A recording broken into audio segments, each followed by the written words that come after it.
Est-ce que ça marche?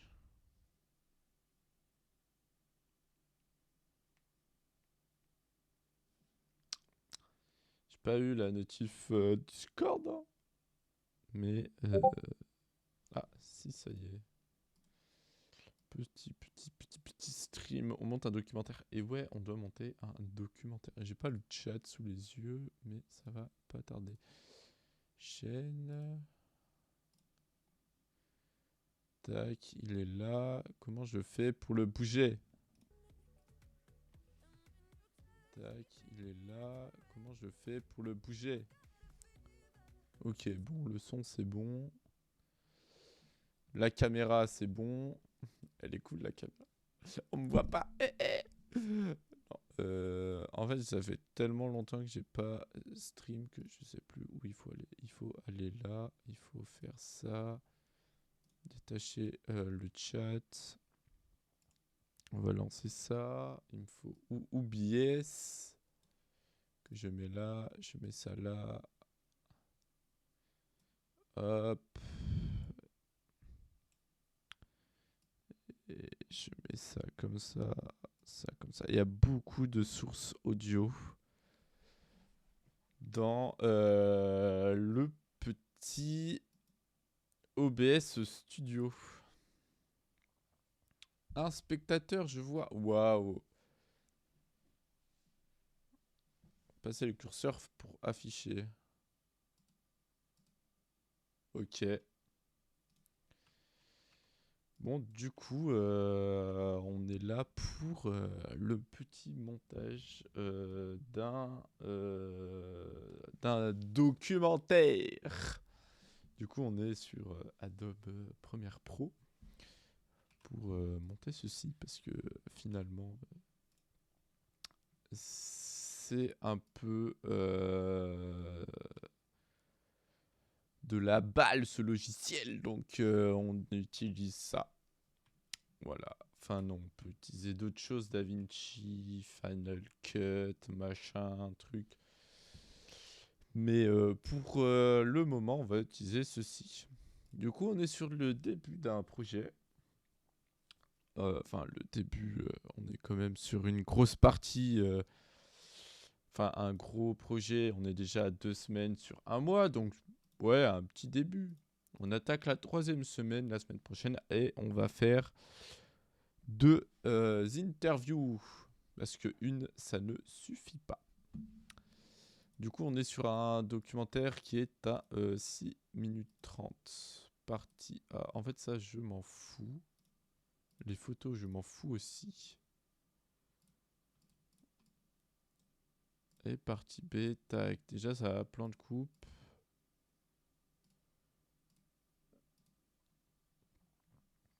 Bon, bah déjà, on n'a pas tous nos plans de coupe qui sont arrivés. Donc, PCP, tu vois, ça aussi, en fait, je m'en fous. Photo, photo, non. Photo, non. Et on va pas les mettre... quoique... Attention, il va pas aimer. Voilà, on va faire ça. Interview, c'est là. Plan de coupe, c'est là. Hop. Localiser. SSD, la rush, interview, Baptiste, tac, tac. Attention, ça risque de bugger. Allez, petit ordinateur, courage. Petit moyen, hein. Il est quand même une sacrée machine. Qui devrait réussir à faire tourner nos 500 millions de rush. Pour ce petit documentaire. Ça y est, bon, il a tout retrouvé, c'était évident. Hop, et du coup, on va intégrer ça, plan de coupe. Donc, on va attendre que ça s'importe, peut-être en full cam, histoire de parler un peu plus. Voilà quoi. Là, ça bug, là, je vois que ça bug. Mais là, c'est l'import des fichiers.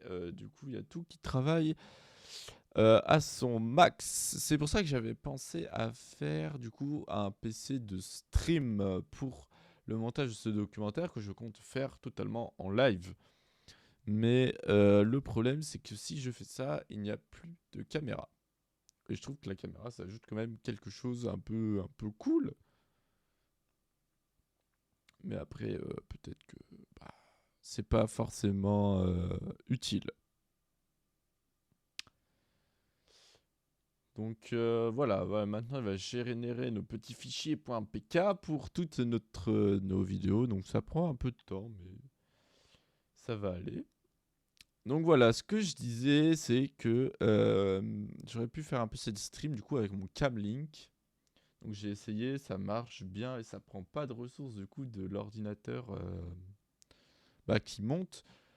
Contrairement du coup si j'utilisais le NDI, où là c'était un peu plus complexe parce que faut ouvrir OBS, machin, truc. Et après un PC de stream, c'est-à-dire que j'ai plus mon Stream Deck, mais après bon, on laisse sur la même chose, etc. Et c'est ok. Après, ceci dit, ça aurait pu faire quelque chose de cool. Et je me suis dit aussi, ça aurait été cool de faire un peu une... du coup, on est plusieurs groupes dans mon école à faire ce projet. Et ça aurait été cool de faire un... On se réunit, on fait un gros stream avec plusieurs vues, des caméras sur les monteurs et tout. Et juste un truc full montage, full trop bien. Ce serait vraiment une dinguerie de faire ça. Mais je pense pas qu'il y ait des gens qui soient chauds pour faire ça. C'est pas non plus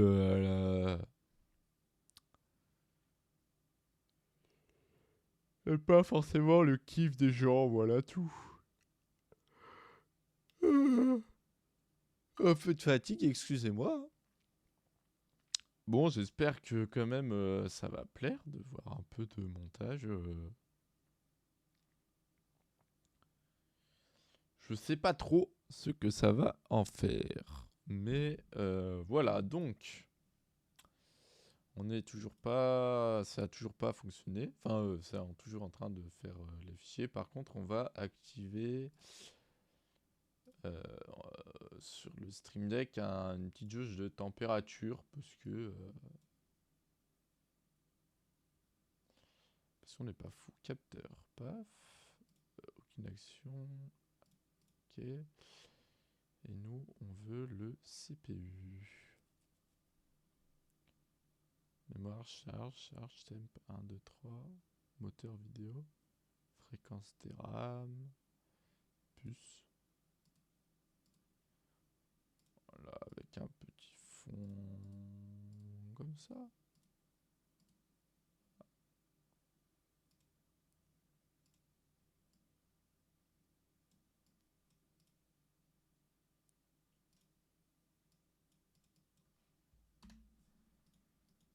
Ok.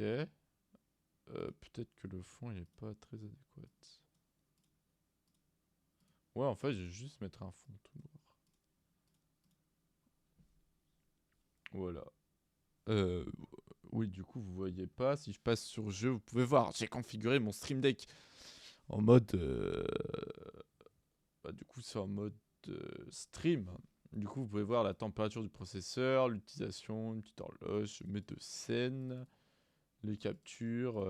Et ça, c'est toute l'interface audio qui me permet de bien stream correctement. Normalement, il y a tout. Vous avez de la musique, etc. Normalement, c'est bon. C'est une espèce auquel je tiens énormément parce que c'est. Voilà, vous avez même le son de première. Donc voilà, normalement, vous avez tout pour bien entendre. Donc si vous entendez que d'une seule oreille, en fait, c'est tout à fait normal parce qu'on a enregistré sur du polywave, c'est-à-dire qu'on met nos fichiers... Enfin, normalement, ça fait pas comme ça. Normalement, ça te crée deux fichiers mono. En gros, non. Je vais reprendre. On a enregistré le son en polywave parce qu'on avait un micro-canon et un micro-cravate. Et donc, Bah, on a du coup sur le canal gauche le micro cravate et le canal droite le micro canon. Sauf que comment dire, c'est pas à moi de m'occuper de l'audio. Mais après, je vais leur séparer les pistes, mais voilà. Donc c'est pour ça, je laisse comme ça dans un premier temps. Et voilà, ça fera un truc cool. Et on est sur du multicaméra. Du coup, on en a deux. Là, vous voyez un premier plan. Quand c'est désactive, vous voyez le deuxième plan. Voilà, tout simplement. Faut pas oublier que sur Premiere Pro, on peut tout configurer, notre espace de travail comme on veut. Donc moi, je l'ai mis comme ça. Vous n'avez pas forcément la même chose. Donc moi, quand je fais le dérush du coup d'une interview, j'enlève les questions et je les marque là avec des marqueurs. Du coup, nous, notre documentaire sur le tétralire. Du coup, forcément, bah, on va parler du tétralire dessus. Et ce monsieur, c'est un réalisateur du film Le Paris, du coup, qui parle du tétralire. Tout simplement. Mais si on regarde, il y a des hésitations. Si on devait se focaliser sur le tétralire, En gros, il n'y a aucun montage. C'est juste, je coupe partie par partie, j'enlève les questions qu'on ne gardera pas. Et ensuite, je repasserai une deuxième fois pour enlever tous ces moments de blanc, d'hésitation ou des trucs qui me semblent pas cohérents. Du coup, la première étape, c'est d'écouter la question. la réponse. Ouais. Ouais, je le refais. C'est bon pour les raquettes? Encore un peu? Ok. Un peu dans le sens. Et du coup, je fais ta réponse et après je reviens sur le changement climatique ou tu veux me poser la question? Moi là, j'ai noté ma question, donc on pourra revenir dessus plus tard. Ok. Si vous voulez Bah, rester je dans le- continue sur le réchauffement climatique et tu me dis quoi, c'est bon. Par quoi tu veux Allez, que ça c'est commence? bon. Ça peut C'est bon commencer pour le par son. bonjour, je m'appelle Baptiste. Parce que je pense qu'on pourra refaire. Et enfin, bah, on va pas se cacher. Non, c'est nul. Et enfin, bon, on l'aura deviné quand on parle blah. Et enfin, Vous voyez, tout ça, je vais le laisser dans un premier temps. Juste là, il nous dit, ok, on continue de parler du réchauffement climatique. Et si je regarde ici, c'est les dérangements du tétralire. Donc ça fait partie du dérangement des et tétralires. enfin, bah, Et en fait, juste avec le son, bah, je peux voir où sont les questions. il y a aussi, je pense, des problématiques liées au parasitisme dues à cette augmentation des températures, etc. Ne serait-ce que se maintenir dans certains massifs. Il y a énormément de massifs en France où les tétralires ont disparu. Voilà. Tu veux poser ta question, Silas? Et là, on coupe. Et hop, je dézoome, je mets ça à la suite. Et on va dire que c'est une autre question. Du coup, je me mets au début, je mets un marqueur et la question du réchauffement climatique. Voilà. Et on va faire ça. C'est peut-être pas la meilleure méthode pour monter une interview, mais c'est comme ça que je fais et ça marche bien. Tu veux poser ta question, Silas? Ouais. Attendez, là j'ai. Un avion Ouais, beaucoup de neige. Les Ouais, ligaments croisés, C'est ça. bon timing là. C'est bon, j'ai plus. Du coup, ma question c'était au niveau de la diffusion de Ouais. ton film au cinéma. Est-ce que dans quel cinéma Alors, Le Paris, c'est un film qui a été diffusé en cinéma. Ce qu'il faut déjà savoir, c'est que je suis distributeur, mais je suis un tout petit distributeur. Donc, voilà.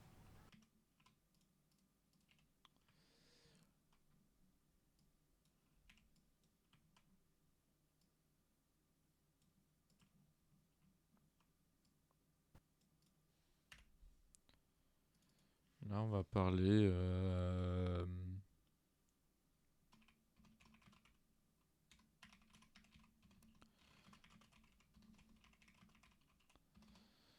Faut savoir aussi qu'on est sur du 6 minutes 30. Du coup, il y a énormément de choses ici qui vont disparaître parce que tout simplement c'est trop long et que ça parle pas forcément de notre sujet. Par exemple, là, la distribution, je sais que je vais pas l'utiliser Parce que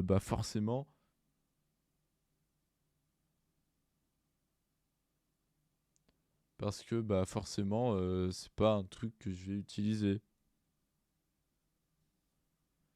Voilà, je m'éclaire un peu, c'est un peu fort quand même, hein. Voilà, qu'est-ce qu'il veut lui? La tentative de récursion de subtention d'image c'est nul après plusieurs tentatives sur le fichier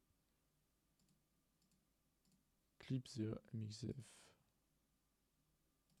Super, on s'en fout. Clip 2 mxf. Soit, Ah bah non. là par exemple, aujourd'hui, on est que tout début mars et il fait hyper bon. Donc en fait, ça peut. Ça va? Il a un problème? C'est pareil. Ça crée énormément de problématiques parce qu'on se dit qu'on fait moins de dérangements que pour le. Ouais, c'est bon. Voilà. Et on passe du coup petit peu à la suite.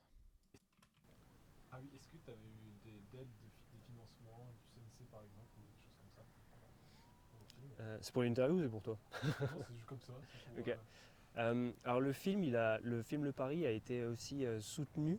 euh, Bon, là par contre, on va devoir couper ça et monter un peu le son. Ah oui, est-ce que tu avais eu des aides, des financements du CNC par exemple, ou des choses comme ça pour le film? c'est pour l'interview ou c'est pour toi? Non, c'est juste comme ça. C'est pour, Ok. Alors le film, Hop.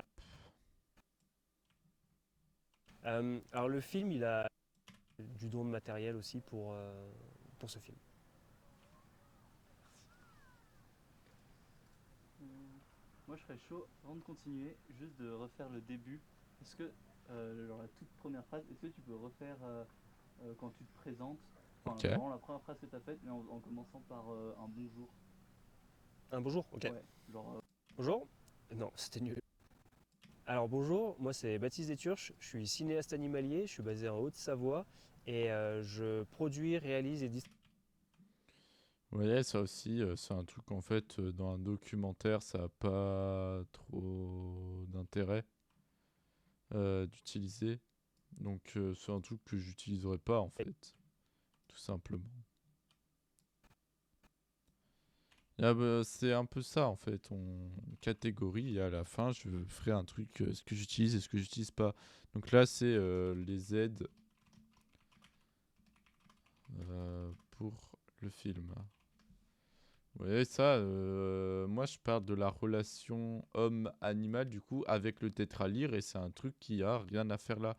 Par contre, toute la partie, le dérangement du tétralyre et la question du réchauffement climatique, cohabitation avec les poules dans le film et tout, c'est des trucs que je peux utiliser haut la main parce que ça entre complètement dans le thème. Après, encore une fois, il faut que ça raconte un truc et je ne suis pas scénariste, donc bah, on verra. Donc là, c'est présentation 2. Et ensuite, c'est une partie qui est un peu plus complexe, je crois, et que je ne vais sûrement pas du tout utiliser ni exploiter. donc on a pas mal parlé du dérangement. Ouais. Comme ça on a fait. Du coup, au final, vous avez répondu à plein de questions sans qu'on pose des questions. Après si tu veux tu peux la reposer la question et je peux juste répondre à la question. Peut-être que pour le montage c'est plus simple aussi. Ouais, bon, après ça c'était plus des questions en vrac pour te lancer sur des sujets Ok. sans qu'on ait. On va dire que les thèmes un peu plus précis, c'est tout bon, je pense. Allez, alors, ça c'est une question, je sais, bon on verra.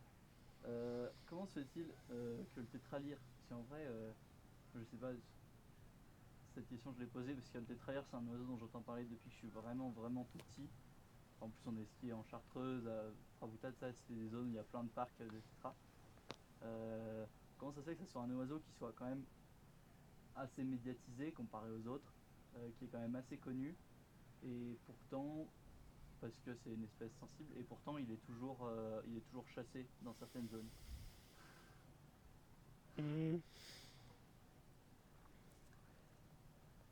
Ah si,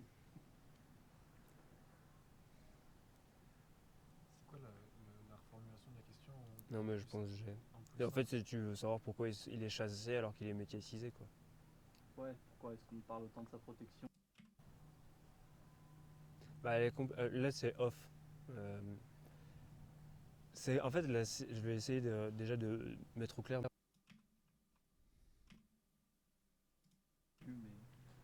Tu veux plutôt mon avis sur le truc, quoi. Moi, je pense que répondre que c'est traditionnel, c'est bien. Ouais, Enfin, moi, ça me paraît juste, j'ai pas pensé à ça, mais c'est vrai que traditionnellement, la chasse, je pense que. Bon, vas-y, c'est ça. J'ai le droit de bitcher un peu sur les chasseurs, ou pas? Comme ce que je viens de dire. Ouais, oui, carrément, carrément. Enfin, c'est pas que j'ai envie de bitcher, c'est je donnais un peu les deux facettes du truc. Bien sûr. Voilà, c'est carrément Ok, bien. vas-y. Alors, le tétralyre, c'est une espèce qui est assez médiatique. Donc là, il a dit c'est off, ça veut dire que il veut que ça soit coupé. Voilà, tout simplement. Donc, c'est un truc qui n'exprimera pas, donc on supprime parce que c'est l'intérêt de la personne. Et s'il voit et qu'il se souvient qu'il a dit bah non, je voulais pas qu'on mette ça dans votre documentaire, bah, en fait, c'est nous qui sommes en tort et pas lui parce que dans tous les cas, il l'a dit face à la caméra qu'il voulait pas. Donc, Surtout depuis on quelques supprime. années, c'est une espèce. euh, la. La. euh, ouais, sur justification de chassage. Bon. les raisons, ouais, les raisons pourquoi il est encore chassé. Ouais. Alors, le tétralyre, malgré tout ça, il est encore chassé. Et on se pose quand même pas mal de questions sur. Alors, malgré tout ça, le tétralyre est encore chassé, est encore chassable. Et on est plus chassable en France. Donc, c'est quand même déjà une première victoire de la chasse. Donc, pas longtemps.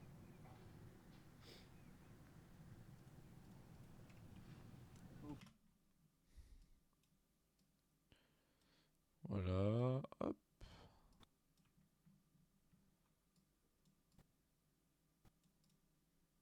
La M, c'est le raccourci pour mettre des marqueurs. Votre point de vue.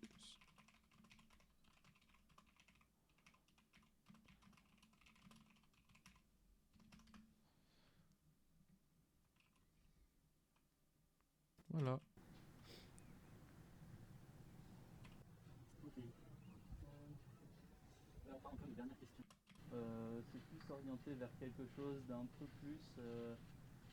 En gros, notre thème, nous, de notre BTS, enfin, il y a un thème en gros, puisqu'on est de la culture artistique. Nous, c'est animaux et animalité. Du coup, l'idée de cette dernière question, alors je ne l'ai pas formulée vraiment comme une question, parce que je ne savais juste pas comment faire. Mais en gros, ce serait un peu, est-ce que tu pourrais parler de la cohabitation entre ces deux espèces, enfin, entre les deux espèces, entre les humains et les tétralyres. Je veux pas t'orienter vers quelque chose en particulier, c'est juste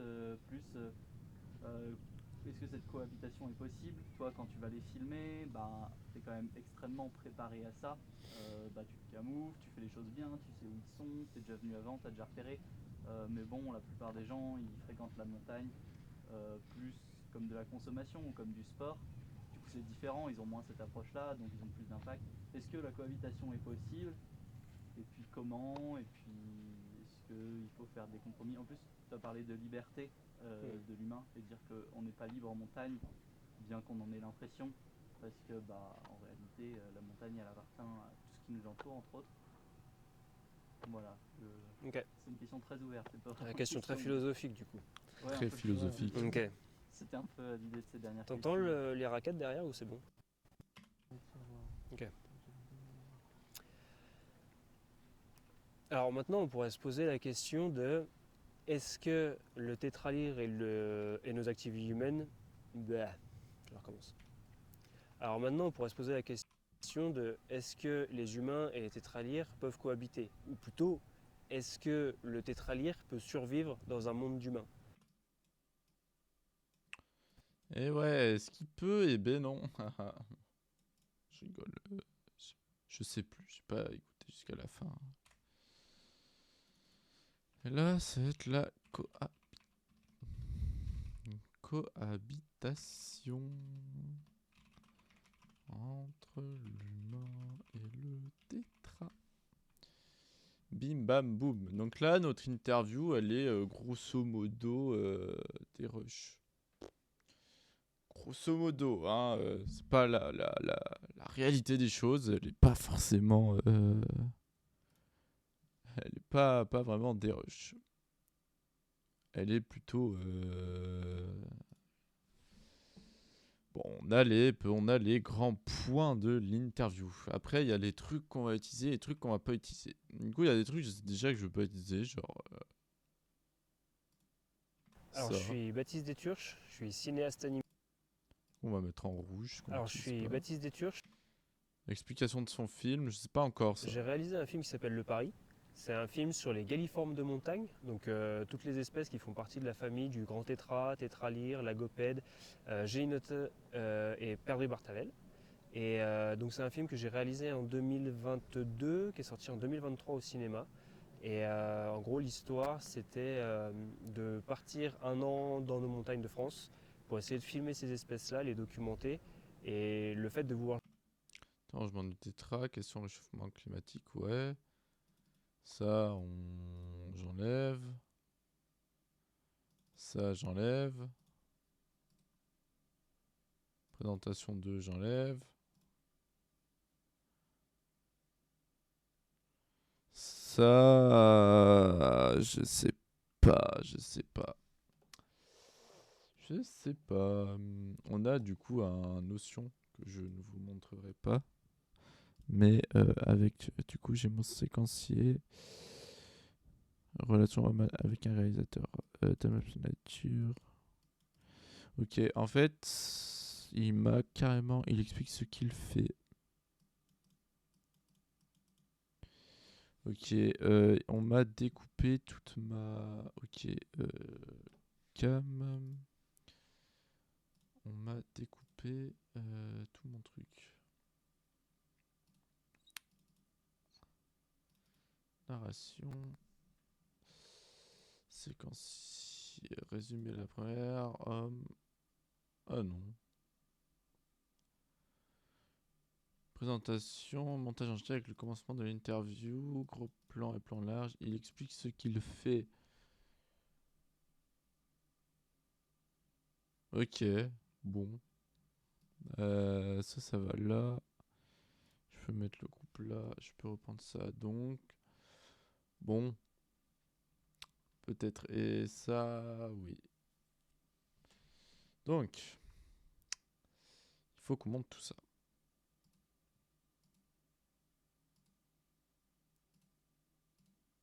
Voilà, qu'on monte.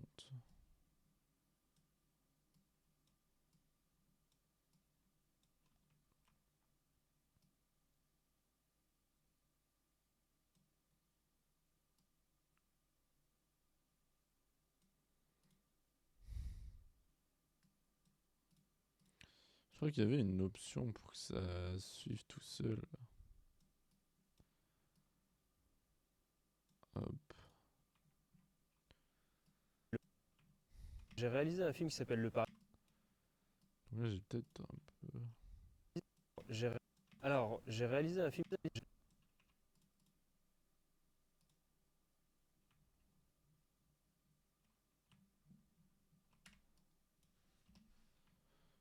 pourquoi ils ont tous monté?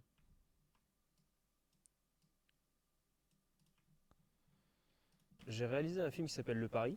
C'est un film sur les galliformes de montagne, donc toutes les espèces qui font partie de la famille du grand tétra, tétralyre, lagopède, géinote et perdrix-bartavel. Lagopède, géinote et perdrix-bartavel. Et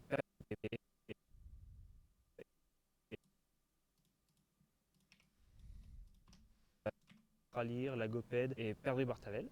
Et donc c'est un film que j'ai réalisé en 2022, qui est sorti en 2023 au cinéma. Et en gros l'histoire c'était de partir un an dans nos montagnes de France pour essayer de filmer ces espèces-là, les documenter et perdrix-bartavel. Et donc c'est un film que j'ai réalisé en 2022, qui est sorti en Bartavel. Et donc c'est un film que j'ai réalisé en 2020. Et en gros l'histoire est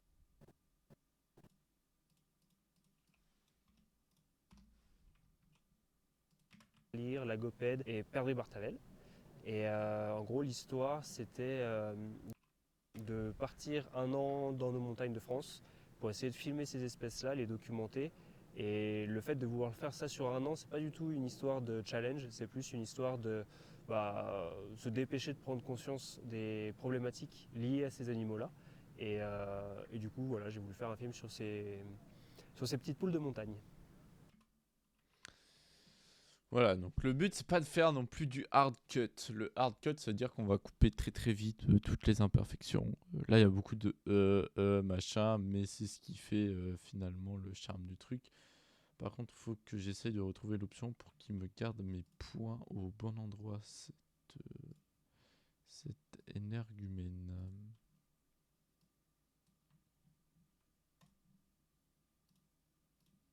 Donc pour réaliser ce film, j'ai passé pas mal de temps en montagne. J'étais entre 3 et 4 jours par semaine sur le terrain pour essayer de faire des images des galliformes de montagne. Et en fait, en faisant ça, Là, par contre, on peut l'enlever. des galliformes de montagne, et forme de montagne. Et en fait, en faisant ça, ça me permettait vraiment premièrement, de limiter des galliformes de montagne.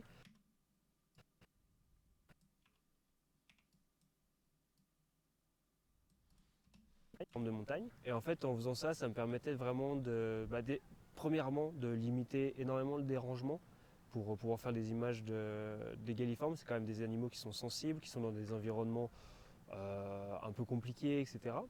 Et ensuite, c'était aussi une La personne. etc. Ouais, en fait, l'avantage d'avoir une double cam, c'est que tu veux changer de plan et ça permet de Et cacher le ensuite, cut. c'était aussi une volonté de m'immerger vraiment dans le milieu de la montagne, dans le milieu de ces animaux-là, pour essayer de comprendre comment elles fonctionnaient, de découvrir leur environnement, etc. Parce que on a beau lire plein de choses dans les bouquins qui sont hyper intéressantes et hyper nécessaires pour pouvoir faire des images, mais ça reste quand même des individus avant d'être des espèces.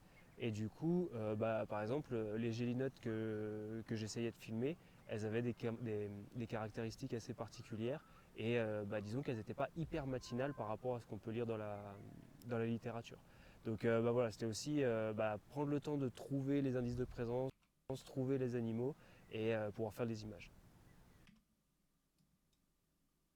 Ouais, là, j'ai un peu de marge à la fin. Faut laisser le temps aux gens de récupérer les informations. Là, on a une grosse partie là. Hein. Dans le film Le Paris, parmi toutes ces espèces-là, il y a une espèce qui me tenait vraiment à cœur et qui m'a un peu lancé dans le projet, c'est le tétralyre. En fait, c'est une espèce c'est une espèce auquel je tiens énormément à lire. En fait, c'est une espèce c'est une espèce auquel je tiens énormément parce que c'est une espèce et du coup j'avais que c'est une espèce qu'on retrouve sur nos montagnes, que je retrouvais sur la montagne de mes ancêtres, etc. Et du coup j'avais vraiment envie de le mettre en avant. Et en fait, en travaillant sur le tétralyre, je me suis pris de passion aussi pour toutes les autres espèces. Et donc voilà. Espèces et toutes les autres espèces. Et donc voilà. Si on devait se focaliser sur le tétralyre, il n'y a pas. Enfin, je recommence. Si on devait ne parler que du tétralyre, si on devait ne parler que du tétralyre, pour les causes de dérangement et les causes de disparition, il y en a pléthore. Les principales, ça va être la perte d'habitat. Donc en fait, le tétralyre, c'est une espèce qu'on retrouve à la limite des arbres, à peu près vers 1500 mètres. Il y a ça, ces trucs-là, faut vraiment enlever parce que c'est vraiment immonde. À peu près vers 1500 mètres d'altitude. Et en fait, c'est aussi un environnement qui est très prisé pour la randonnée, etc., mais qui a aussi été très prisé pour la création de stations de sport d'hiver. Et donc il y a plein d'endroits qui étaient vachement favorables aux tétralyres qui sont devenus beaucoup moins favorables étant donné qu'on y a créé des pistes de ski, etc. Je continue ou on les entend les gens là-bas? Je continue? Ok. Euh, une autre source une autre source de dérangement pour le tétralyre, bah, ça va être la pénétration humaine dans La pénétration humaine. le milieu. Donc, fut une époque où il n'y avait que quelques rares personnes qui allaient faire du ski de rando, qui allaient faire de la raquette à neige, etc. Et en fait, ça s'est vachement développé, notamment après Covid. Et en fait, tout ça, ça crée Covid.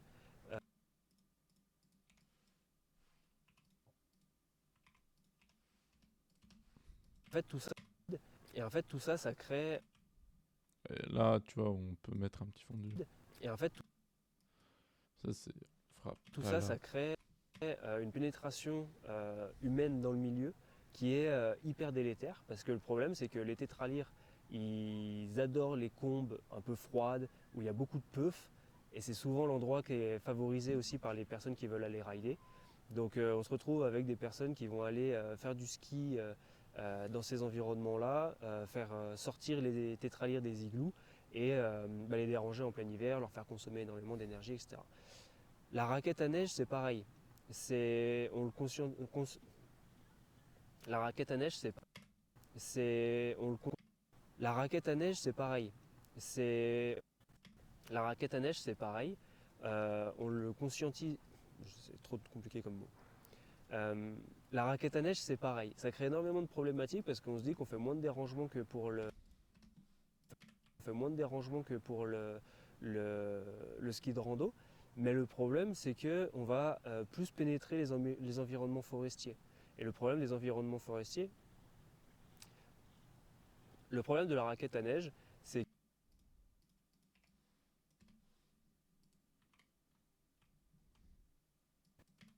la raquette à neige, c'est pareil. Ça crée énormément de problématiques parce qu'on se dit qu'on fait moins de dérangements. Le problème de la raquette à neige, c'est que c'est plus facile d'accès, donc plus de personnes peuvent y aller, peuvent utiliser ce matériel-là, et on va surtout aller se promener en forêt. Le problème, c'est qu'en forêt, c'est aussi un endroit qui est vraiment privilégié par la faune pour pouvoir se cacher l'hiver, pour pouvoir se reposer, limiter son activité, etc. Enfin, et il n'y a pas que l'hiver, enfin les tétralyres ne vivent pas que l'hiver, ils vivent aussi toute l'année. Et l'augmentation de la pratique du trail vivent aussi toute l'année. Et l'augmentation de la pratique du trail et l'augmentation de la pratique du trail a causé énormément de dérangements aussi. Je l'ai pu le voir pendant des tournages où j'étais sur le terrain depuis la veille au soir à dormir dans ma tente. Et le matin à 4h30, 5h, je voyais déjà des frontales sur les arêtes, etc. Parce que c'était des personnes qui allaient faire du trail avant, par exemple, d'aller bosser ou quoi que ce soit. Et en fait, ça crée beaucoup de dérangements parce que les animaux ont plus de période de repos, que ce soit en hiver ou que ce soit la nuit. Et donc tout ça fait que ça et, et donc tout ça que ce soit la nuit et, et donc et donc et donc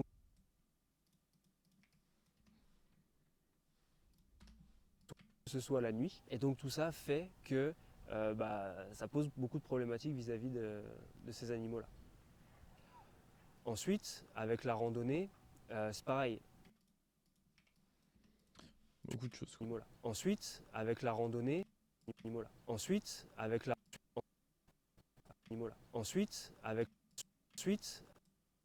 ensuite, avec la randonnée, c'est pareil, problématique vis-à-vis de ces animaux-là. Ensuite, avec la randonnée,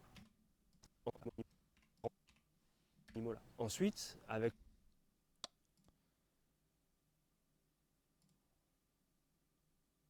ensuite, avec la randonnée, ensuite, avec la randonnée, c'est pareil. Ça aussi, ça amène de la problématique parce qu'on a un peu ce. Ensuite, avec la randonnée, c'est pareil. ça aussi, ça amène de la problématique parce qu'on a un peu ce faux sentiment de liberté quand on est en montagne. Je casse le mythe, la liberté en montagne, ça n'existe pas. On est toujours chez quelqu'un et il y a des règles à respecter, etc., ne serait-ce que pour préserver l'environnement. Et ne serait-ce que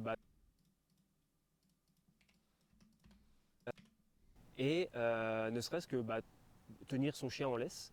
Ça crée beaucoup de problématiques aussi parce que beaucoup de chiens divaguent, se promènent parce que sous ces airs de liberté. Et en fait, ça crée du stress chez les chiens, divaguent, se promènent parce que sous ces airs de se promènent parce que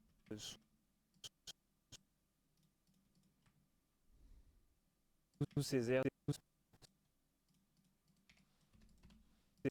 se promènent parce que sous ces airs de liberté.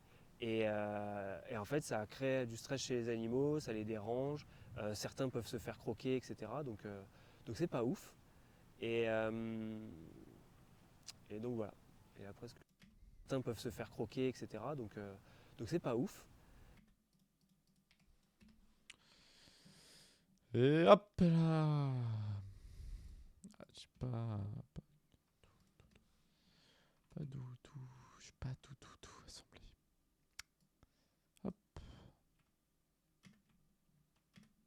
Et enfin, on va pas se cacher, hein. Non, c'est nul. Et enfin, on l'aura deviné quand on parle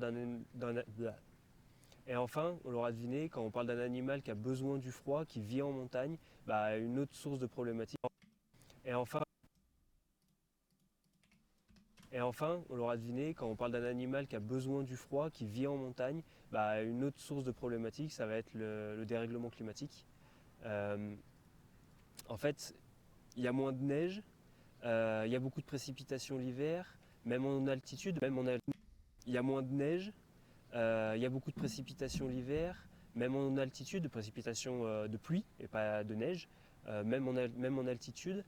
Là par exemple, aujourd'hui, on est que tout début mars, même en altitude. Là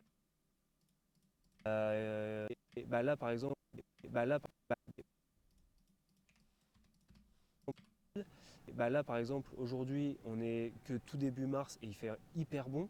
Donc en fait, ça peut créer des dérèglements soit comportementaux, soit dans la recherche justement des zones pour pouvoir faire les igloos l'hiver.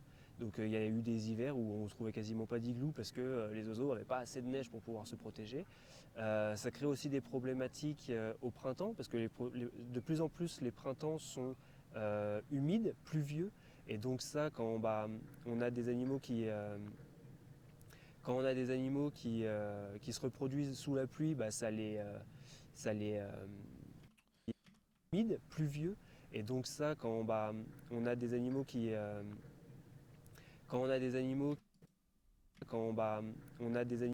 humides, pluvieux. Et donc ça, quand on a des pluvieux. Quand on a des animaux qui et donc ça, quand on a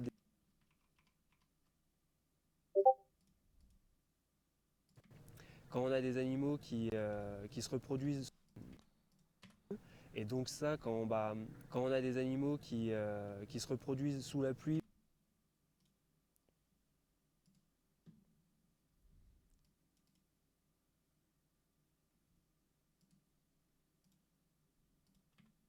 ça les quand on a des animaux qui se reproduisent sous la pluie, ça les calme. Ok. Quand on a des animaux qui se reproduisent humides, pluvieux, et donc ça, quand on a des animaux qui se reproduisent sous la pluie, ça les calme. Et en plus de ça, la mise-bas, non, c'est pas une mise-bas. Et en plus de ça, en plus de ça, et en plus de ça, la mise et en plus de ça, la ponte, la couvaison, elle se passe, ça les calme. Et en plus de ça, la ponte, la couvaison, elle se passe aussi dans des périodes où de plus en plus pluvieuses. et ça met à rude épreuve les oiseaux qui couvent les œufs. Donc en fait, il y a plein de problématiques. Il y a aussi, je pense, des histoires de... Il y a aussi, je pense, des problématiques liées au parasitisme les œufs. Donc en fait, il y a plein de problématiques. Il y a aussi, je pense, des histoires qui couvrent les œufs. Donc en fait, il y a aussi, je pense, des problématiques qui couvrent les œufs. Il y a aussi, je pense, des problématiques liées au parasitisme dues à cette augmentation des températures, etc.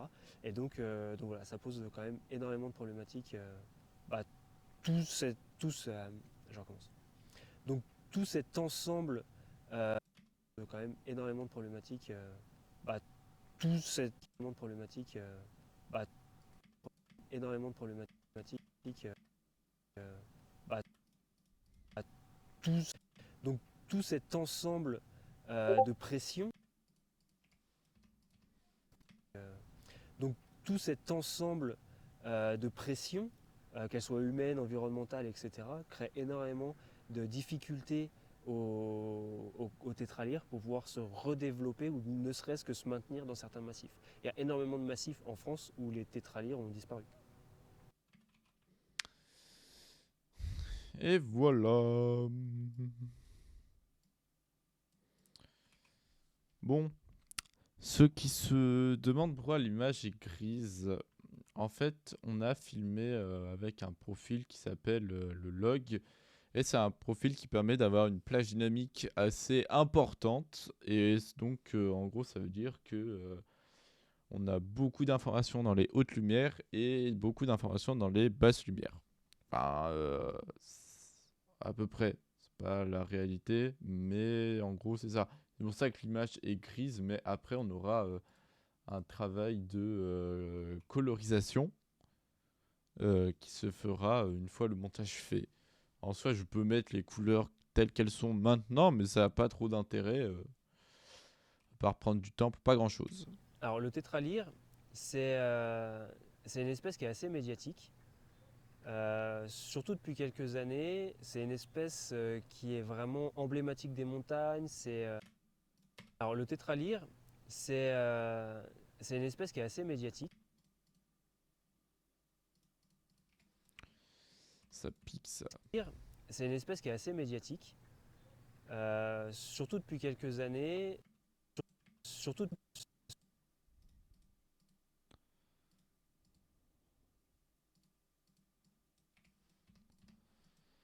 médiatique. Surtout depuis quelques années, c'est une espèce qui est vraiment emblématique des montagnes. C'est vraiment un symbole de notre faune alpine.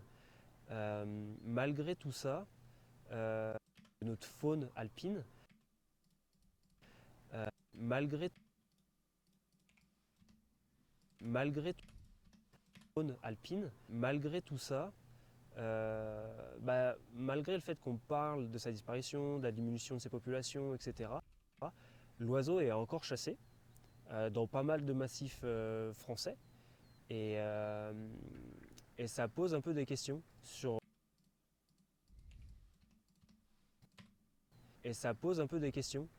le statut de protection de l'animal, sur la merde. Sur la. Ça, c'est- Alors, le tétralyre, malgré tout ça, il est encore chassé. Et on se pose quand même pas mal de questions sur. Alors, malgré tout ça, le tétralyre est encore chassé. Et ça pose un peu des questions sur tout ça. Malgré le fait qu'on parle de sa disparition, de la diminution de ses populations, etc., l'oiseau est encore chassé dans pas mal de massifs français. Alors, malgré tout ça, ça pose un peu des questions sur le statut de protection de l'animal, sur la Ah, c'est compliqué là. de la diminution de ses populations, etc. L'oiseau est encore chassé dans pas mal de massifs français. et ça pose un peu des questions sur le statut de protection de l'animal. Alors malgré tout ça, le tétralyre est encore chassé, est encore chassable, et on pourrait se poser quand même pas mal de questions. Ok. C'est vraiment un symbole de notre faune alpine. Malgré tout ça, Voilà. On reprend là. alors malgré tout ça, le tétralyre est encore chassé, est encore chassable, et on pourrait se poser quand même pas mal de questions sur la justification de cette pratique. Je pense qu'il y a beaucoup de traditions là-dedans. Ça reste une chasse de spécialistes, un peu comme la chasse du chamois. Mais quand on sait que les populations se portent mal partout en France, on peut se poser des questions sur l'utilité en fait de chasser un animal comme ça. Alors est-ce que c'est des histoires voilà, de tradition, mais est-ce qu'on est obligé de maintenir Ça, en vrai, je sais vraiment pas si je vais le mettre. réouvre certains milieux pour favoriser le développement du tétralyre, mais est-ce qu'ils font ça pour continuer de pouvoir les chasser derrière? Les comptages de tétralyres se font aussi par les chasseurs, donc on peut se poser la question de la véracité des comptages et puis de l'utilité de ces comptages-là, parce que du coup ils sont un petit peu jugés partis. Alors certes, ils sont plus nombreux pour les faire, mais si on donnait les moyens à d'autres organismes, ils pourraient, à mon sens, les faire, et peut-être aussi avec moins de billets, parce que pour avoir participé à une journée de comptage de tétralyres, il n'y a aucune rigueur scientifique dans ces comptages-là. Donc voilà, ça pose quand même pas mal de questions. Maintenant, pourquoi cet animal-là est encore chassé, tout comme le grand tétras dans les Pyrénées, tout comme le lagopède, tout comme la perdrix bartavel et la gélinote des bois, on ne sait pas. Mais ça, moi, si un jour on me donne la réponse, je serais content. Mais voilà. Alors heureusement, on a quand même des associations comme la LPO, comme FNE, etc., qui se battent un peu justement pour faire sauter certains plans de chasse. Là, j'ai appris hier que pour 5 ans, le lagopède n'était plus chassable en France, donc c'est quand même déjà une première victoire. Pour le grand tétras, c'est pareil dans les Pyrénées, ça fait quelques années qu'il y a un moratoire sur sa chasse. Donc voilà, il faut espérer que ça soit pareil pour le tétralyre dans pas longtemps. On est quand même pas dingue. C'est une bibliothèque avec une petite lampe. Et là aussi. Là. J'ai une autre lampe là qui éclaire là où. Non, on voit pas en fait. Voilà, meilleur décor, faudrait surtout monter la caméra et faire un truc un peu mieux. Bon, cette partie, je pense pas la prendre. De toute façon, c'est très très long. Pour des explications un peu bancales, ça se voit, il n'était pas forcément à l'aise avec cette question et c'est totalement compréhensible parce que du coup, on chasse une espèce qu'on protège. C'est complètement débile.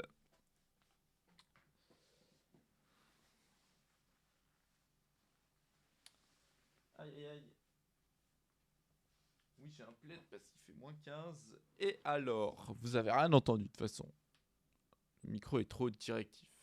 On va faire une petite pause. Une petite pause. Non, en vrai, on va finir ça. Et par la suite, on aura du dérush. Donc le dérush, c'est un peu le même système, mais moins type montage. On prend les plans de coupe qui sont cool. Bien exposés, pas sous-exposés. Donc on verra ça après. On fait lui. Alors maintenant, on pourrait se poser la question de est-ce que le tétralyre et nos activités humaines... je recommence. Alors maintenant, on pourrait se poser la question de est-ce que les humains et les tétralyres peuvent cohabiter? Ou plutôt, est-ce que le tétralyre peut survivre dans un monde d'humains? Ça, c'est la grande question. Je pense que c'est un sujet dont on pourrait parler pendant des heures. Et C'est pas vraiment tout seul.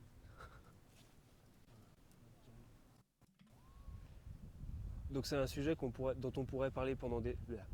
Donc c'est un sujet dont on pourrait parler pendant des heures. Moi, je pense que tant qu'on n'aura pas conscience qu'en tant qu'humain, on est d'abord une espèce animale, en fait, on ne pourra rien faire en concertation saine avec l'environnement qui nous entoure. Parce que cette question de la cohabitation du tétralyre avec les humains, elle peut se projeter sur tout le vivant en fait, sur tout ce qui nous entoure, sur toute la faune non humaine. Et donc si on ne fait pas un peu preuve d'empathie et juste... Et il a dit des choses très très très jolies qui vont Et, beaucoup me et servir. Je sais. donc si on ne fait pas un peu preuve... Donc on va mettre un point spécifique là parce que... hein, mais on va carrément mettre sur les rushs. Non? Tu veux pas?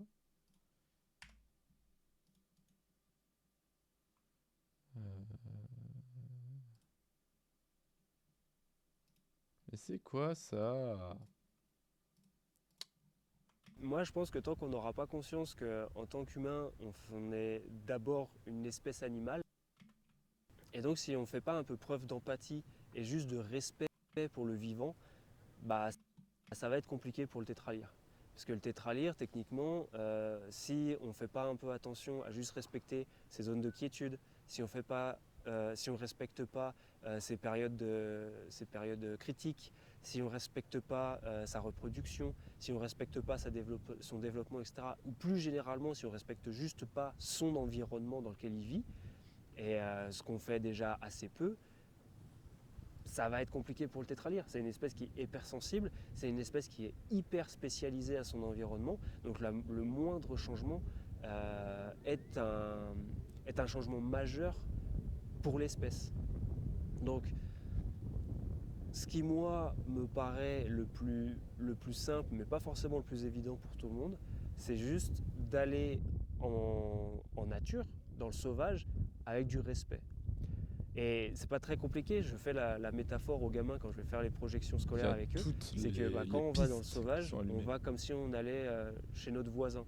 Quand on va chez son voisin, on saute pas sur le canapé, on va pas se servir dans les placards, Là, il était fluide, hein. on marche pas sur la table. Et ben, quand on est dans le sauvage, c'est pareil, on respecte les chemins, on cueille pas n'importe quoi, on fait pas du bruit à plus savoir qu'en faire, et on n'essaye pas à tout prix de vouloir être le plus proche des animaux. Il faut juste respecter ce qui nous entoure, même si on ne le voit pas, on sait qu'il est là, et c'est juste prendre un peu conscience que ces animaux-là, pendant que nous, on s'amuse dehors, eux, ils survivent, et que quand nous, on rentre le soir, qu'on se met Et dans ouais, le canapé, qu'on ouvre c'est le pas frigo, faux. et qu'on se met un Netflix, eux, ils dorment dans un igloo par moins 20 degrés, quoi. Donc en fait, tant qu'on n'aura pas cette conscience-là, tant qu'on n'aura pas du respect pour le vivant, je pense que tout sauvage va galérer à survivre. Maintenant, il y a quand même des choses qui prouvent que j'ai un peu tort et que de plus en plus de gens se sensibilisent à l'environnement, que de plus en plus de choses sont mises en place pour sensibiliser les gens. Et voilà, maintenant, il faut juste avoir du respect, quoi. Ça va l'avion? C'est toujours en fin d'argumentation, donc ça va. Ah là là. Voilà, donc ça, c'est du coup plus ou moins ce que je garde pour cette interview avec ce qu'il a dit ici, qui est vraiment très très beau. Je peux le remettre si vous voulez.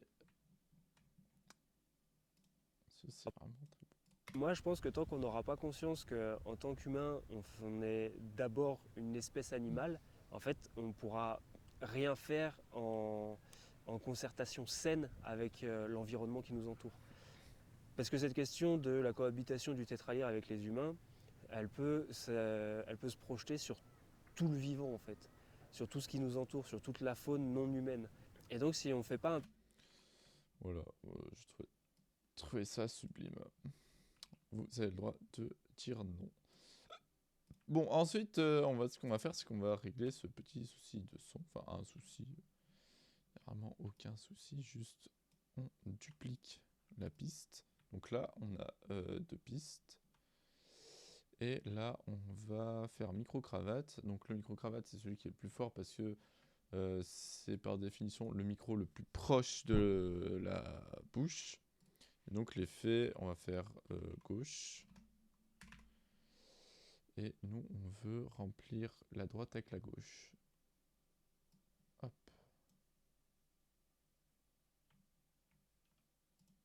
De partir un an dans nos montagnes de France.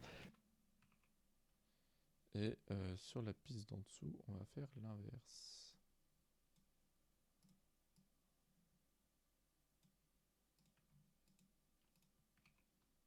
Là, si je fais...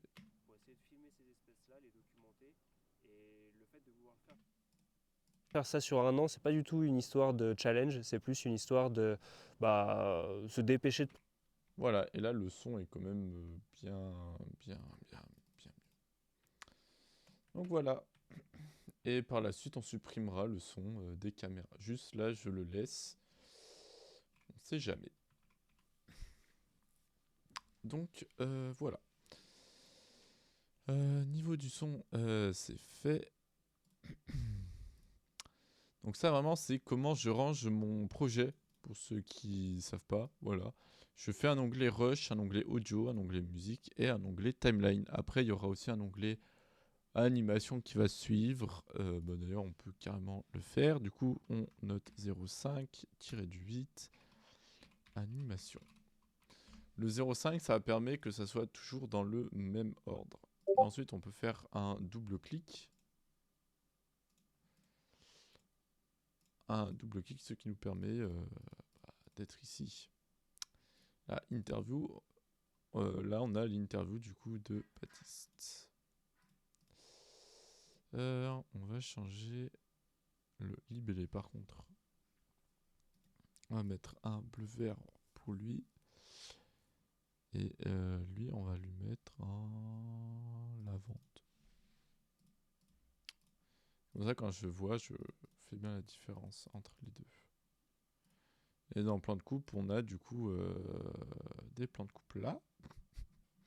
Beaucoup de plans de coupe. Et on en a, du coup, ça c'était à la Pina, et on en a aussi là. Du coup, on peut voir que c'est filmé en 50p.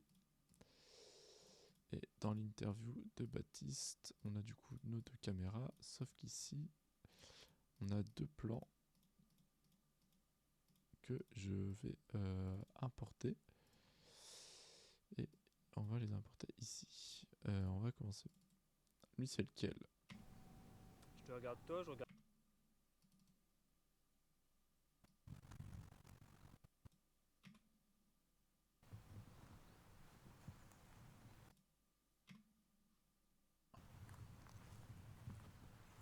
Lui, par définition, il est pourri, donc on peut le supprimer.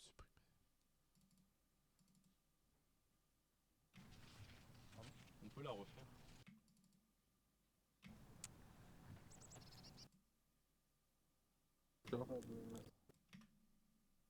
Quitte à avoir un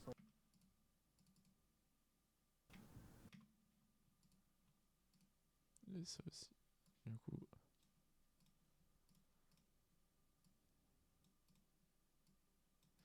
Allez. Hop là. Ça, c'est un plan de présentation. Je te regarde toi, je regarde la caméra. la cam.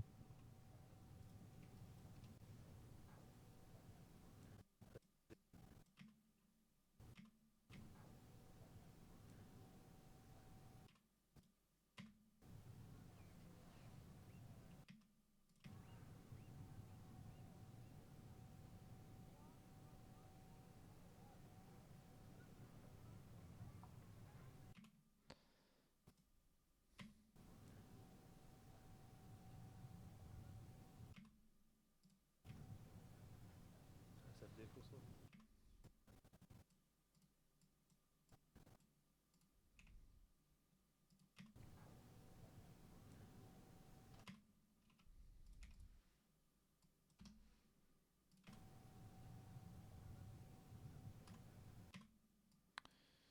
Et on est sur de la 50p. Du coup, on peut aller dans vitesse et durée et mettre à 50%.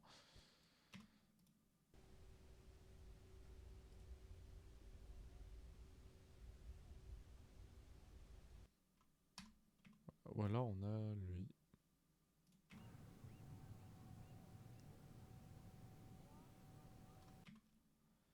En tout cas, ça, c'est pas utilisable. Et on va chercher de la stabilisation.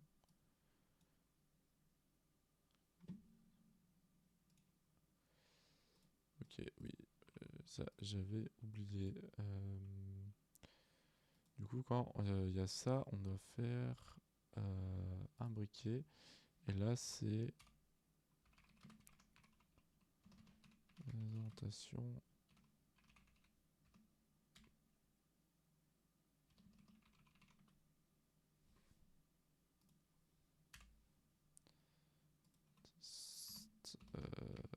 Une. Et ça, tu fais vitesse et durée. Tu mets A50. Clic droit, un briquet. Présentation.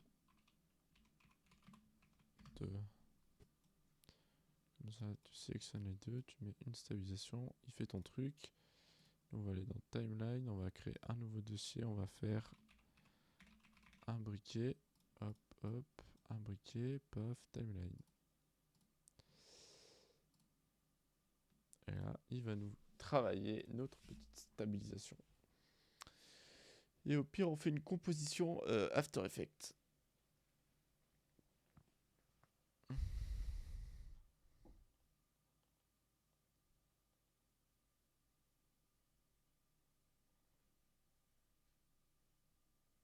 Ça travaille, ça travaille.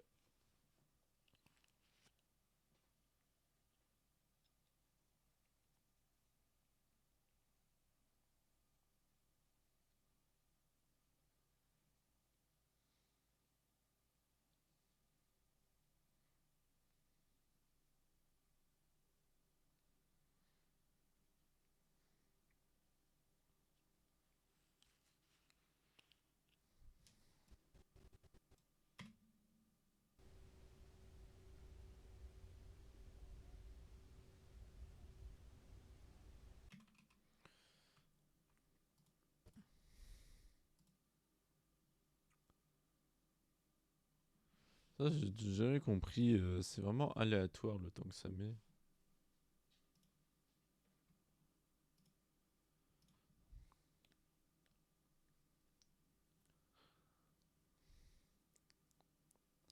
Et là, ça va vite. Je comprends pas trop. Bah écoute.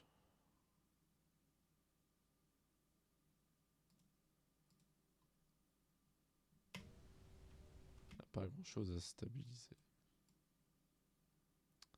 Voilà.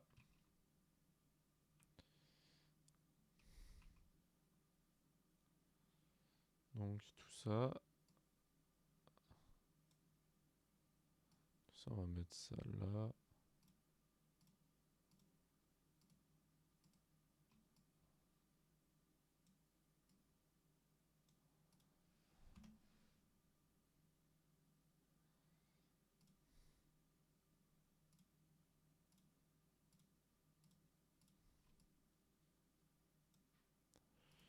Je crois que c'est là, non?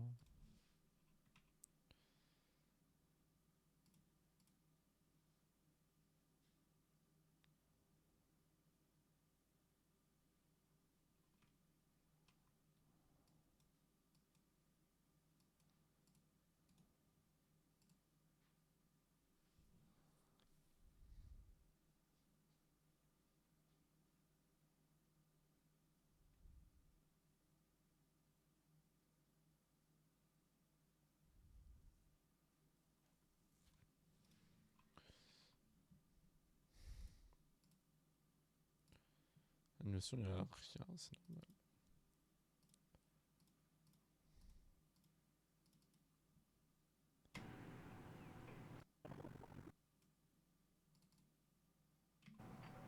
Ouais, c'est pas les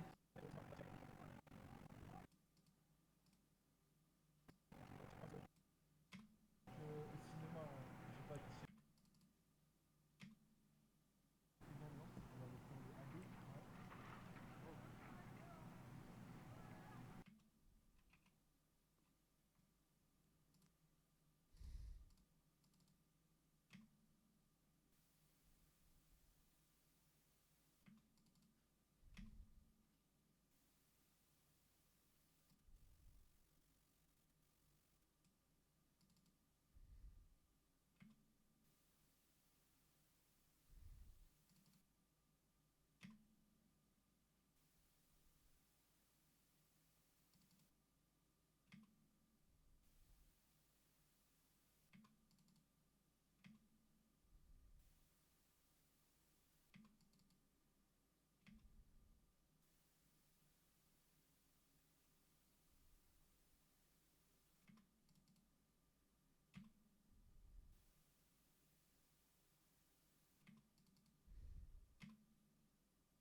y a cette tache de foot partout.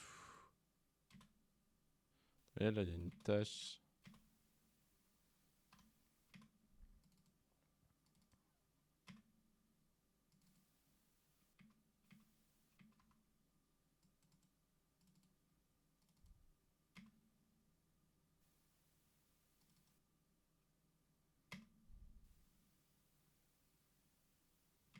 Comment j'ai le seum. Ouais, là, il y est pas trop.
Faut que je crée des proxys en fait. Ça galère un peu. Les interviews, je pense qu'il n'y a pas besoin, mais les plans de coupe, il y en a vraiment beaucoup, beaucoup. Du coup, je pense à. C'est vraiment un peu compliqué. Du coup, tout ça, il faut créer ce qu'on appelle des proxys, qui sont en gros des. On réencode la vidéo, mais dans un fichier beaucoup plus réduit. Après, si je vais là, que je fais ça. Ouais, il y a 120 vidéos. Faut qu'il les charge un peu toutes. C'est un peu complexe. Sauf c'est juste le SSD qui est en PLS aussi. Ouais. T'as aussi ça, il y a le SSD qui doit.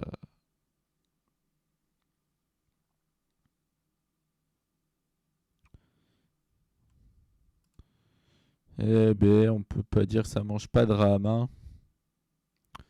40 Go de RAM, ça utilise la première. Oh, mais elle est de partout. Comment j'ai trop le seum.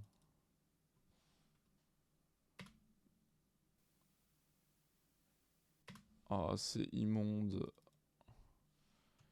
Le plan était trop beau.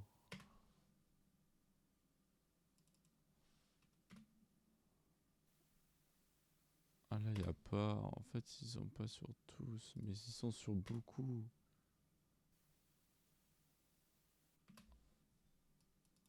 La météo était parfaite en plus. Oh. Ça, c'est de la neige.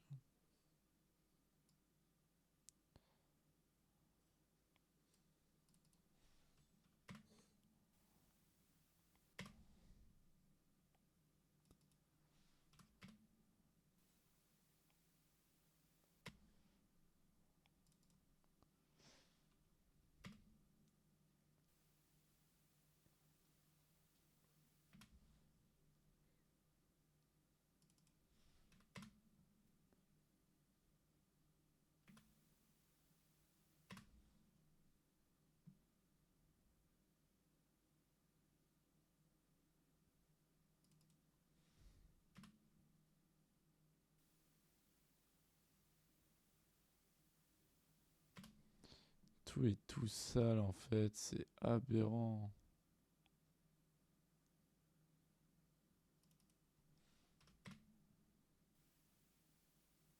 C'est vraiment de très très beaux plans. Là j'ai joué avec la tâche.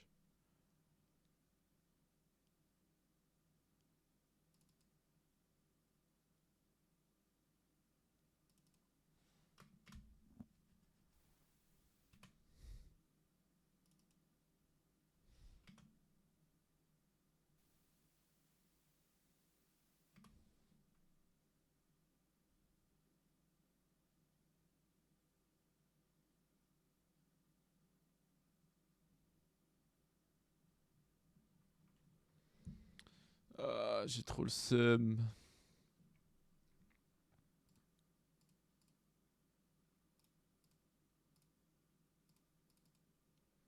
Et ici, ça donne quoi? Déjà, ici, il y a moins d'éléments. On va peut-être commencer par faire des rushs là. Bon, après, il y a des trucs, genre ça, je peux pas utiliser.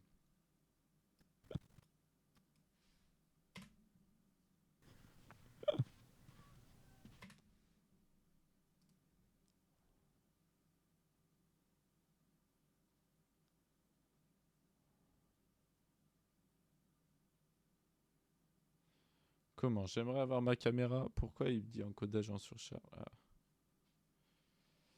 C'est ça, c'est que ça prend des ressources, le montage vidéo. Hein. On dirait pas un PC à je sais pas combien de milliers d'euros et... Ouais, ça prend.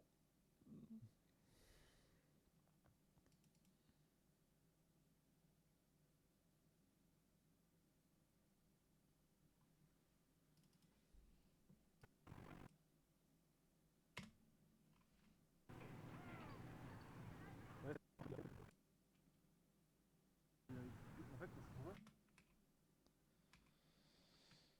Bon. Ouais, en fait, je peux pas... Ça bug, quoi. C'est pas fluide.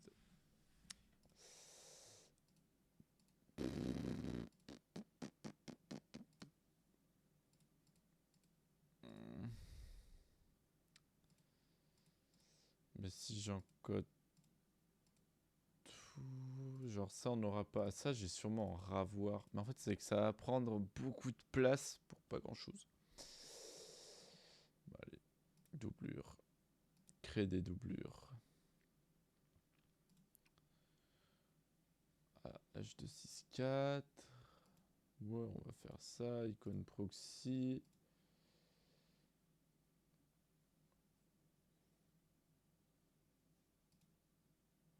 Et on va mettre tout ça là-dedans, là-dedans, proxy. Ça c'est ir mentaz sectionné. Si je pourrais pas descendre en dessous en 480p.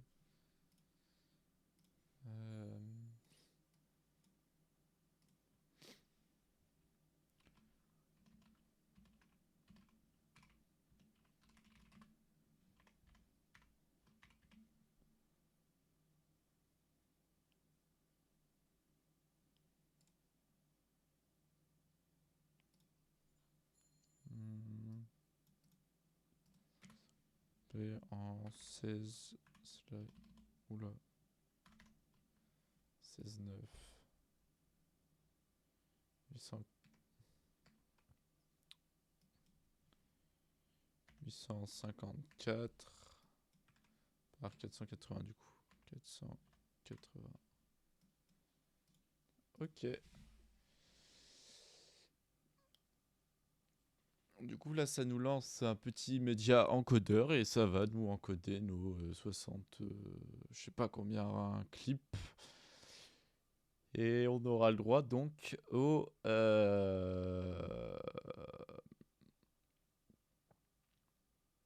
on aura le droit au proxy.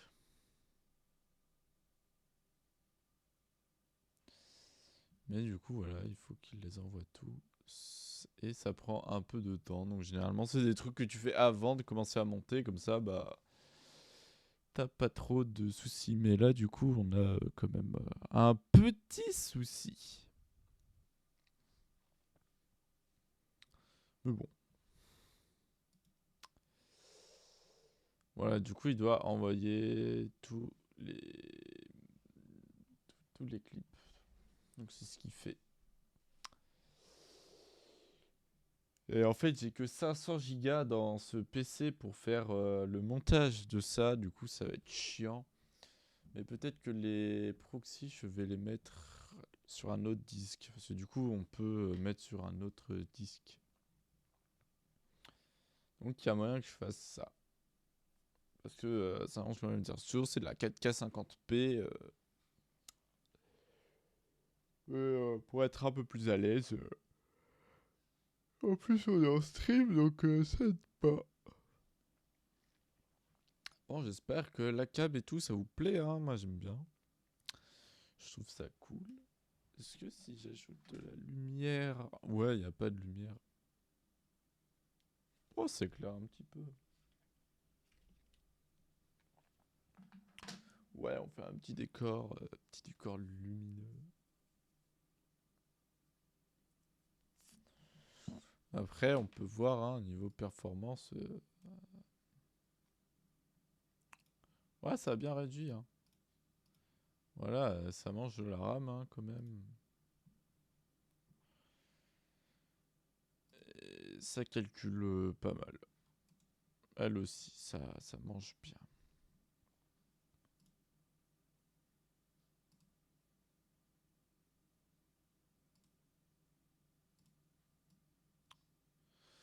Donc voilà, pour mes 120 je le ferai ce soir, hein. J'ai trop le seum, j'ai tellement le seum.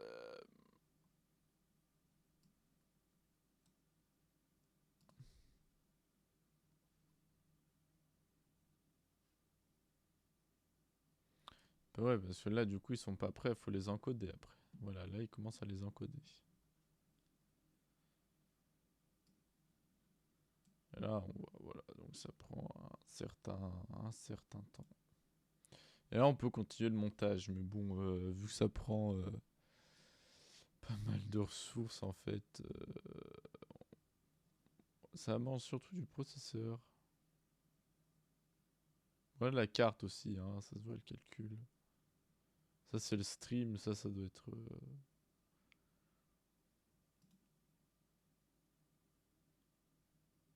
Et du coup, ça utilise du disque aussi. Forcément.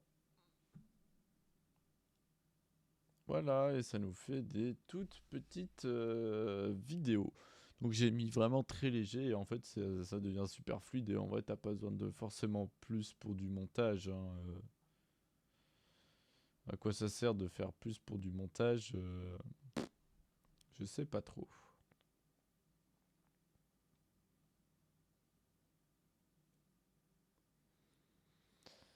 Voilà.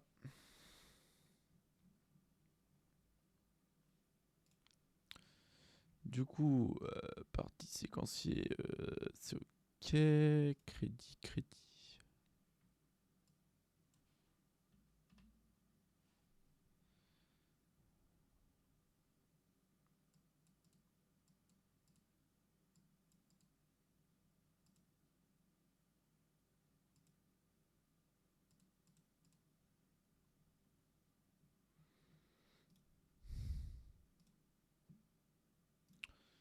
Ok.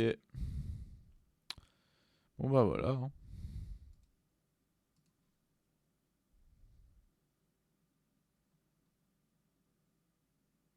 Je sais pas trop si ça vous plaît, le stream.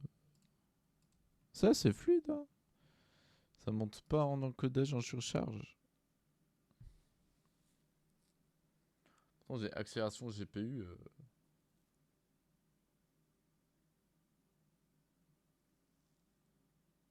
J'espère que ça va pas prendre beaucoup de place. Bon, vous savez de quoi on peut discuter un petit peu ou pas du tout?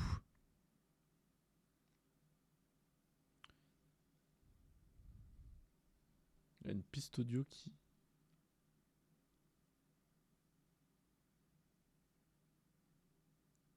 Ah, c'est les alertes. Il n'y a pas d'alerte sur la full cam.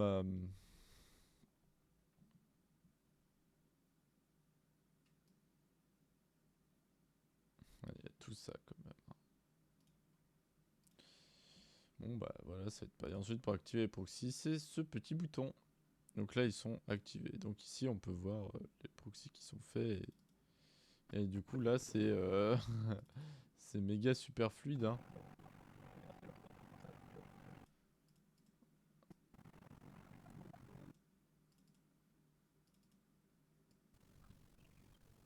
Là on peut voir le câble.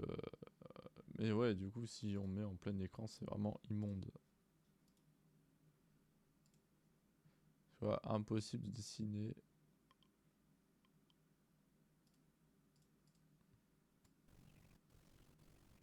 Et dessus, tu as un petit logo pour bien te dire ah, attention, tu es sur des proxys. Et du coup, là, c'est notre cher Baptiste qui se prépare. Prends tes jumelles.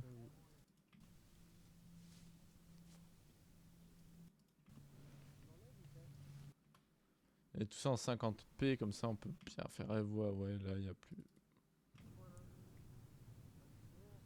Pas quand il n'y a plus de proxy, il n'y a plus. Il n'y a plus de proxy.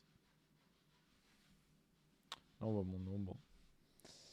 Donc, il faut faire attention à ça aussi. Il faut faire attention à plein de choses au tournage. Bon, bah voilà.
Ah, on arrive. Ah non, on n'arrive pas sur la fin. Peut-être sur la moitié. C'est un peu long.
Oh, aurait-il fini?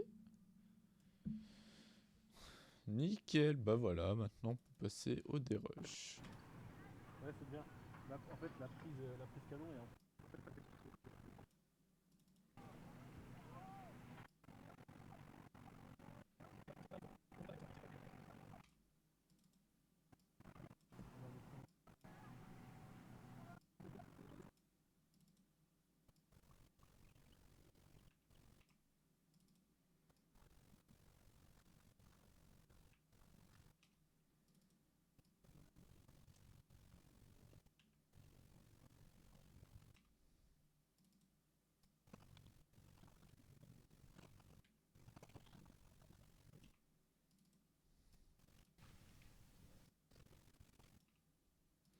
Le dérush c'est globalement ça. Hein. Prends tes clips et hop. C'est beau ça, j'aime bien.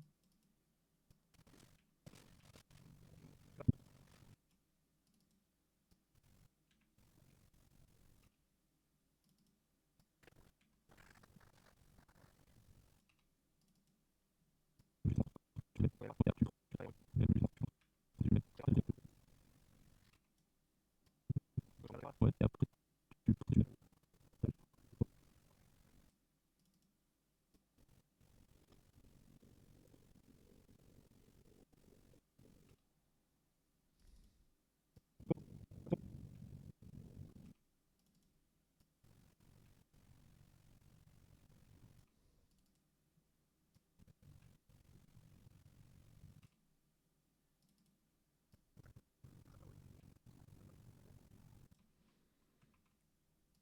Lui il est pas beau, faut pas avoir peur de jeter. Vous voyez, là il y a mon nom, bon bah c'est nul, je prends pas.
Et voilà, c'est des rushs.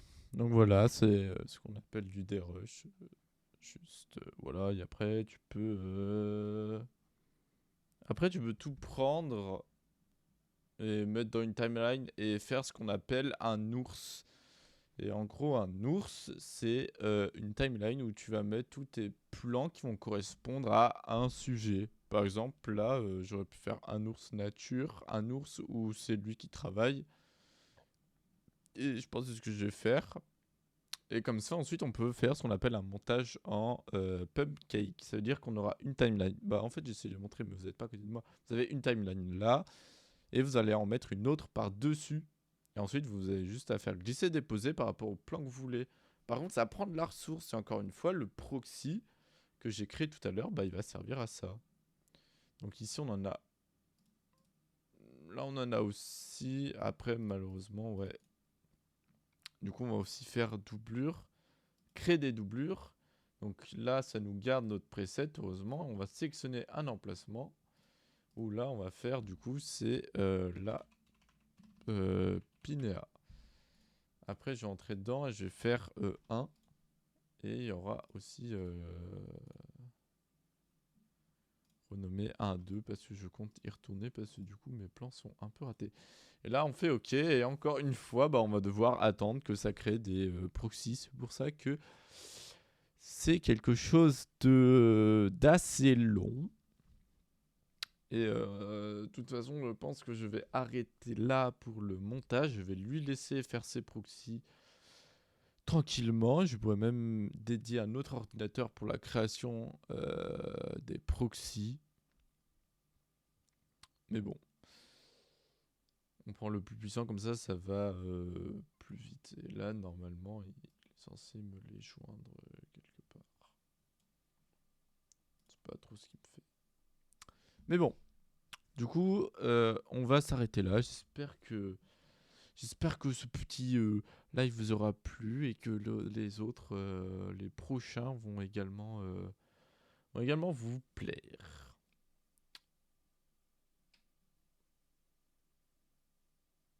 Ok, donc en plus il y a un petit problème. Donc c'est pas grave. Je vous laisse là. Ciao tout le monde. À une prochaine.